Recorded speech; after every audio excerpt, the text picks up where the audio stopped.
Hello, friends. This is Andrew Phipps, and I've been watching the election since at least 1950, when, as a small young lad, I would sit up with my dad to hear election returns on the radio. I think the coming election tomorrow is probably the most significant one that any of us will ever participate to this point in time. I know that unsecured borders, with maybe as many as 20 millions of illegals that have broken through our borders, the fact that we have those that would destroy the Constitution by trying to change the filibuster rules and try to change the way that we amend the Constitution. I know that all of us are concerned about inflation, paying more and more for groceries and our fuel and energy and housing and building costs, etc. A national debt that is at 35 trillion that our children and grandchildren will have to one day try to unravel. But I am also concerned not only with the economic and the political, I'm concerned with the social. I'm concerned with who will be most likely to support the nation of Israel, God's chosen people. I'm concerned about religious freedom. I don't want more government. I don't want more globalists.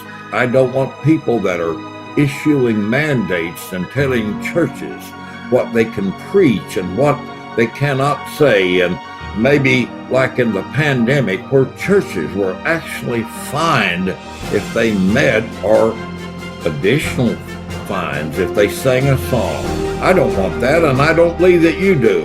I want to stand against this radical LGBTQ agenda. I want to stand against those that would change little boys and little girls, try to make them in some process of known as transgender transformation, make them into something that God never intended. I believe that calling reproductive rights, which is really the killing of babies, calling them reproductive rights is like calling slavery job creation. Friends, we cannot go to this kind of evil. We cannot embrace and give our approbation to those that would call good evil and evil good. I'm here to declare today that my allegiance simply tells me that Jesus is Lord. He is the sovereign, and I always welcome him to be at any meeting. He's never at the wrong crowd, and he's always, as Benjamin Franklin famously said, he said, "The longer I live, the more of the truth I perceive, that if a sparrow cannot fall to the ground without his notice, how can empires rise without his aid?" I pray that you'll think of our posterity. You'll think of your children, the little ones that are going to be coming along, our grandchildren, our great-grandchildren. We've got to keep this in mind. We have a great republic. We have an exceptional country. Let's keep it.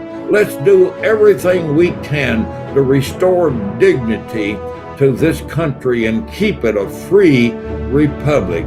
God help us, and I hope that you vote accordingly.